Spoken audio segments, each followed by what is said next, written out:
I never planned for any of this. I came to the mountains for silence. Just me, the tall pines, and a small wooden lodge I rented for a week. My life back home felt like one long rush of noise and expectations, and I wanted something simple. A place where I could breathe without anyone needing anything from me. But the first night, everything changed. The air was cool and sharp, carrying the sweet smell of pine and wood smoke. I had just unpacked when I stepped onto the narrow deck outside my door. Down below, about 20 feet away, a campfire crackled brightly. 5 men sat around it on logs and folding chairs, their voices low and easy. They looked strong, the kind of strong that comes from real work and time outdoors. Broad shoulders, steady hands, faces lit by the dancing flames. One of them caught my eye right away. Tall, with dark hair that fell across his forehead and eyes that seemed to watch everything quietly. I stood there in my thin white cover-up, the fabric soft against my skin. It slipped a little off one shoulder as I leaned on the railing. The night breeze brushed over me, and I felt a sudden spark of something I hadn't felt in a long time. Curiosity. Want. Not just to be seen, but to feel alive. I stretched slowly, lifting my arms above my head, letting the cover-up open just enough in the firelight. I wasn't hiding. I wanted them to notice. And they did. The tall one set his mug down.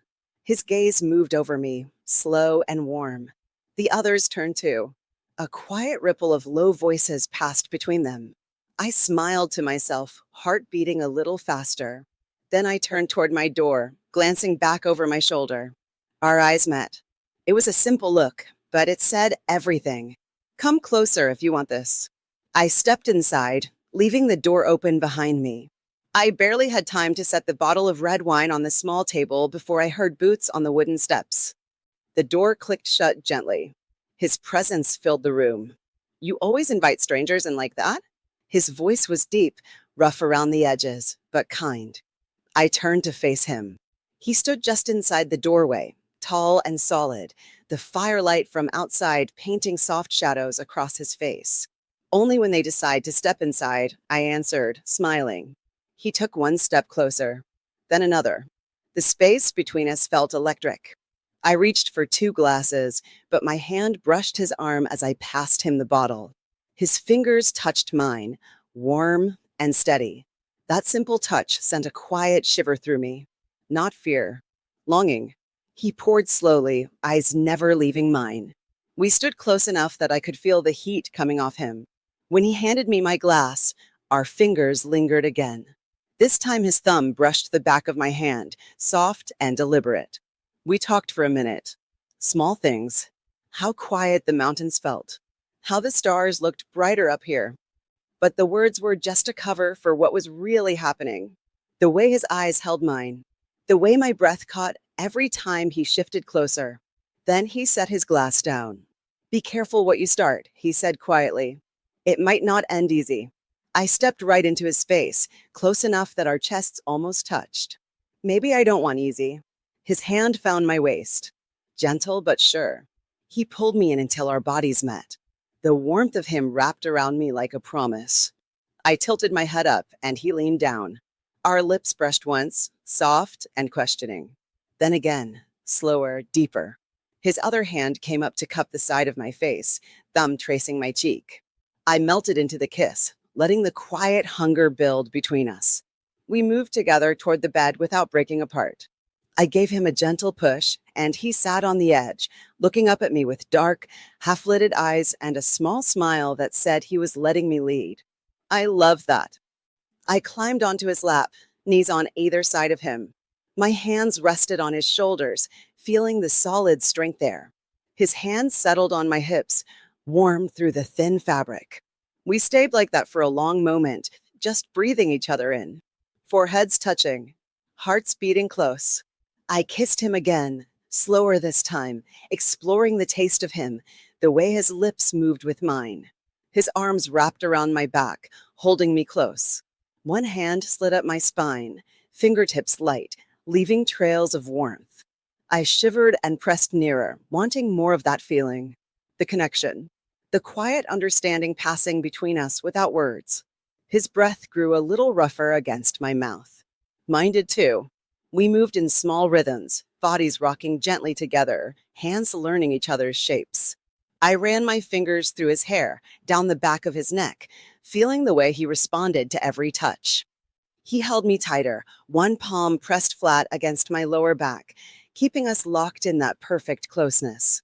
It felt like time stretched out. Just us, the soft glow of the lamp, and the sound of the fire outside. Every kiss, every brush of fingers, every shared breath built something sweet and heavy between us. Longing wrapped around us like smoke. Then I heard the door open softly. I turned my head. The other four men stood there, framed by the night. They weren't rushing. Their eyes were calm, warm, waiting. The tall one under me didn't pull away. Instead, his hand stayed steady on my hip, and he looked at them with the same quiet confidence. Didn't think you'd start without us, one of them said, voice low and amused. I smiled, still sitting close to the first man, our bodies still touching. I didn't plan to keep you waiting. They stepped inside, closing the door behind them. The room felt full now, but not crowded. Warm, safe. Every one of them moved with the same careful respect. No one grabbed. No one pushed. They simply joined the circle that had already begun. The tall one kissed me once more, soft and reassuring, then gently helped me stand. I turned to face the others.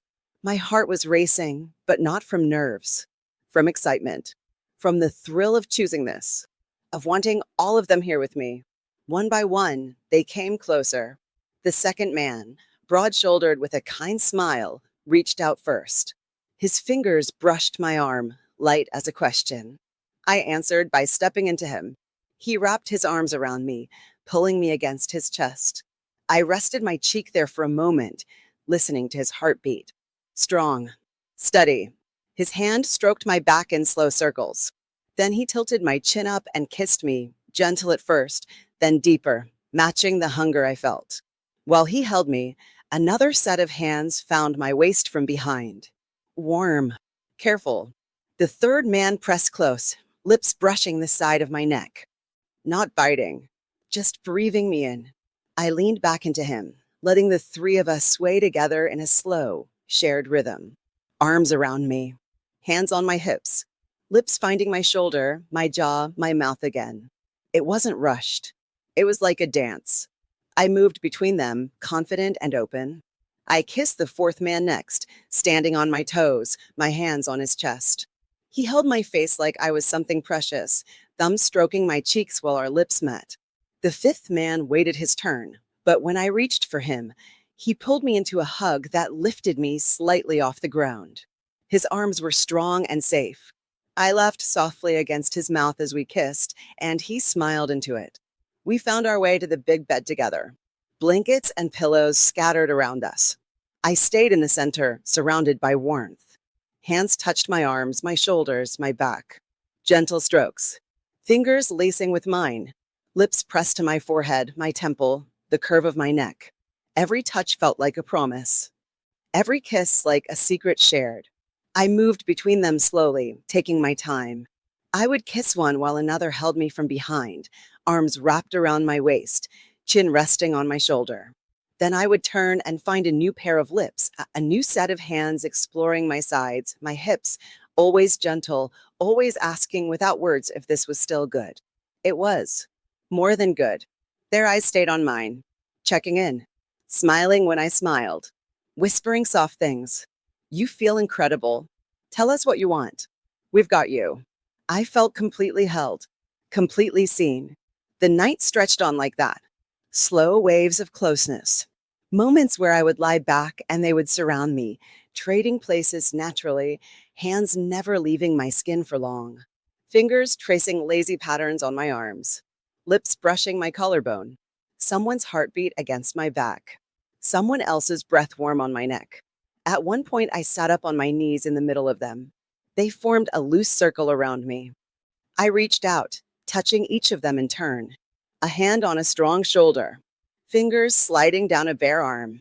Pulling one close for a long, slow kiss while the others watched with soft, hungry eyes. Then I would turn and do the same to the next. Their hands would find my waist, my back, my hair. Light tugs. Gentle caresses, never demanding, always giving. We laughed sometimes. Quiet, breathless laughs when a touch tickled or when our eyes met in perfect understanding. We whispered. We held each other tight during the deeper moments, bodies pressed close, hearts pounding together. The fire outside had burned low, but the room felt warmer than ever. I lost track of time. There was only the feeling of skin on skin, of being wanted so completely by five men who had chosen to be here with me, of choosing them right back. When the intensity finally crested, it wasn't loud or wild. It was a long, shared wave of closeness that left all of us breathing hard, tangled together in a warm pile of limbs and soft sighs. I lay in the middle, head on one chest, hand holding another's, legs lightly tangled with someone else's. Gentle fingers stroked my hair. Someone kissed my temple. Another rubbed slow circles on my lower back. We stayed like that for a long time, just breathing, just being close. The kind of quiet that feels full instead of empty. Eventually, words came back. Soft murmurs. Smiles in the dark. Someone fetched water. Another pulled a blanket over all of us. We talked a little, voices low and easy, about nothing important and everything that mattered in that moment. I hadn't come to the mountains looking for this, but I found something beautiful anyway. Five strangers who turned into something more than strangers in one unforgettable night. Five men who made me feel desired, respected, and completely alive. The next morning, the sun rose soft and golden over the pines. They were still there when I woke, warm and sleepy around me. We shared coffee on the deck, laughing about how none of us had planned this either. No awkwardness, just easy comfort and the quiet promise that the night had been real and right for all of us. They left later that day with gentle hugs and soft kisses goodbye. I watched them go down the trail, hearts full, no regrets. Nights like this don't come often, but when they do, they remind you how good it feels to let go, to trust, and to connect deeply with people who want the same thing you do. If you were there with me on that mountain deck, how would you have played it? Would you have stepped inside right away, or would you have waited and watched the fire a little longer? Tell me in the comments. I read every single one. If this story made your heart race even a little, do me a favor and hit that like button. It helps more than you know. Subscribe if you want to hear every new tale I bring back from places like this. Turn on the bell so you never miss one. Thank you for listening to my story. Until next time, stay open to the unexpected.